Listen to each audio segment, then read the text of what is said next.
I cannot tell you how pleased I am to be here with you and also honored. It's a special pleasure that there are very good old friends in this audience, and there are quite a number of new friends in this audience, and all the rest of you. Thank you for being here. I'm going to talk about several topics here that could be separated from each other, but they are very much interconnected. They are interconnected in my thinking. They are interconnected in their meaning, and I hope that it will be interconnected for you as well. Intense violence between groups doesn't suddenly emerge. Even when it looks like it does, if you really study it, you can see the evolution that leads, the social behavioral evolution that leads to intense forms of violence. I believe that we can identify the conditions that make violence probable.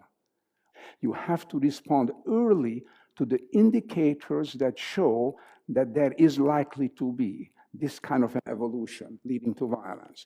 Now, I am going to very briefly describe some of the starting points and some of the psychological and social processes that make large-scale group violence probable. And the basis for this is my analysis of a whole variety of genocides and mass killings, and looking at the antecedents of these, ranging from the Holocaust to the genocide of the Armenians, the auto-genocide in Cambodia, to the disappearances and mass killing in Argentina, to the genocide in Rwanda, and so on. So I do a historical, psychological, social analysis to identify what are the conditions that make extreme group violence probable. And one of the starting points, or what I call instigating conditions, is what I call difficult life conditions. And I put these together because I believe that they have the same kinds of effects on individuals and groups of people. So one of them is economic deterioration. Poverty in itself does not seem to be a significant starting point in the evolution towards extreme violence. But economic deterioration, people being worse off than before, is one of those conditions. Political disorganization and chaos in society is another of these conditions. Very great social change is also problematic in this regard. So, for example, before the Nazi era, before the Nazis came to power, many of these conditions were there. It's a paradigmatic example of all of these conditions being present. Extreme economic problems, great political confusion and chaos, very great social changes. In a very orderly and traditional society, homosexuality came to the fore, and various other kinds of social changes that for traditional Germans were very difficult to deal with. Another instigating or starting point is conflict between groups. As conflict persists, and as people are unable to resolve conflict between two groups, as it becomes violent, as it becomes what we call intractable, that violence can intensify and move towards more extreme. If conflict is not resolved, it becomes psychological in nature. Each group blames the other. Each group sees itself as good, as moral, and sees the other as bad and immoral. And so the mistrust and the negativity, which is psychological in nature, maintains the conflict and makes it more difficult to resolve. And it can evolve into extreme violence. Everybody has a need to feel secure. Everybody has a need for a positive identity, to feel reasonably good about themselves and about their prospects in life.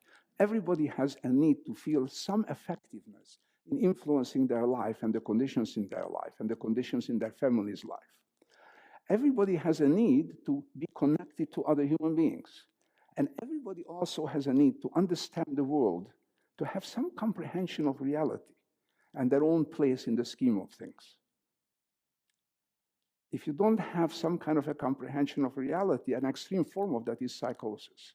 So even a bad comprehension is better than no comprehension. And under these conditions that I described, all of these needs tend to be frustrated for large groups of people. So how do people deal with this? Well, one way that often they deal with it, many people deal with it, is that their identity shifts. Rather than thinking of themselves as an individual, as a person in their own right, they move to become a group member. Rather than being just a person, I am more a German, or I am more a part of an ideological movement, or I joined the Khmer Rouge, and I have their ideals, and I will talk about these ideals. So turning a group for identity to identity is very important. The group often scapegoats some other group for the life problems and the difficulties of life and for the conflict. Why are these things happening? It is because of these people, because of the problems they are creating, because of their behavior, and so on. And a crucial aspect of what leads to violence is that ideologies emerge. Ways of thinking that give people hope. What are some of these ways of thinking? Nationalism is one of them, recreating the greatness of the nation that is obviously not evident under these conditions. Certain versions of communism. The Khmer Rouge, for example, believed in creating a society of total social equality. That sounds good, total social equality, right? The problem is the total. And the other problem is that when these ideologies arise, usually enemies are identified that stand in the way of their fulfillment. So in order to create the total social equality in Cambodia, we have to eliminate all the people who ruled this country before, all the landowners, and also all members of the intelligentsia, because in their view, educated people would not be able to live in such a society, would not contribute to such a society, would oppose such a society. So I'd like to give this example because it is shocking to everybody and to me also. One of the reasons people were killed under the Khmer regime is because they wore glasses, and that meant that they read too much, they knew too much. Another important contributing factor is the nature of the culture, the nature of the society, the characteristics of the culture. A history of the devaluation of another group is often a very important element. The historical devaluation selects the group to be the scapegoat and also to be the ideological enemy. So these processes are interconnected. When people are victimized by others, they tend to come to see the world as a dangerous place. If the world is dangerous, then you must be very careful in responding to new threat. So when a new threat arises, when a new conflict arises, it becomes much more difficult to engage in constructive social processes to address and resolve this conflict. And it becomes much more likely that a group or an individual responds to new threat and new difficulties by what I consider defensive violence. They think that they are defending themselves, but in the course of that, they become perpetrators. A very important element is passive versus active bystanders.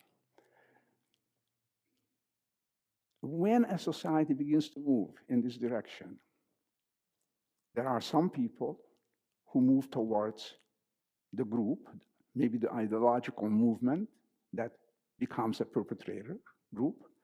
There are other people who, of course, unfortunately, are the victims, but the majority usually is a witness. They are witnesses and they have the potential to respond. But in most cases of genocide, along the way, there is very little resistance. There is very little opposition. The conditions of life are very difficult. people turn, even those who don't become perpetrators, turn more towards their group in terms of their identity. There is an authority-related culture, and resistance is quite limited usually. The social processes, the conditions, usually lead groups of people, when they begin to harm others, to justify their actions. Moral considerations do not apply to them. They transform in their morality. Very often, at least some group of people, some members of a perpetrator group, experience moral reversal, so that killing these other people becomes the right thing to do, becomes the moral thing to do. I want to talk about individuals and the characteristics of individuals that may make it more likely that they go on this route, that they become perpetrators, and the characteristics of individuals that may make it less likely, and then go on and talk about socialization that might lead to individuals to become the kind of people who will resist this kind of evolution and become active bystanders for the good. In every genocide, what you find is that it is a minority of the people who are involved as perpetrators. It's also true that the majority goes along. In Germany, good Germans followed the Nazi dictates. They stopped relating to and associating with Jewish friends. They stopped buying in Jewish stores. The same thing in other genocides, that people become complicit by their going along with the system. There are big differences in how people respond, and they respond differently as a function of their personality. Most of you probably know about the Milgram so-called obedience studies. Two people are put into a room. One of them is told that you are the teacher. The other one is told you are a learner. The teacher is told that whenever the learner makes a mistake, you give that person a shock, because that's one of the ways to teach people, by punishing them. And if they make another mistake, the person makes another mistake, you increase the level of shock. And then you increase it further, and you increase it further, and there are signs on the machine saying danger and more danger and extreme danger. And in some of these situations, you hear the person in the other room protesting. Over 60% of the people who are part of it, whether it's done at the university or done somewhere in the community, and so on, go all the way to administer the shock under the basic condition. There are other conditions when the person is in the same room with you, and then the percentage declines. These studies are probably the most famous studies in social psychology still today. He focused on the influence of the situation. You put people into this situation, and this is what happens. But a substantial number of people didn't go along. And we have only 2 studies that I know of what was associated with people stopping or people being more likely to administer these shocks and going all the way. One of them was a study that showed that individuals who are more strongly authority-oriented, more strongly tending to obey authority, will be more likely to go all the way. And another study showed, in a Kohlberg-type situation of moral judgment, that people whose moral judgment focuses on their responsibility are less likely to go all the way. One study that shows how socialization may interfere with helping. I did research with young children a long time ago, in which we exposed them to a crash and sounds of distress from another room.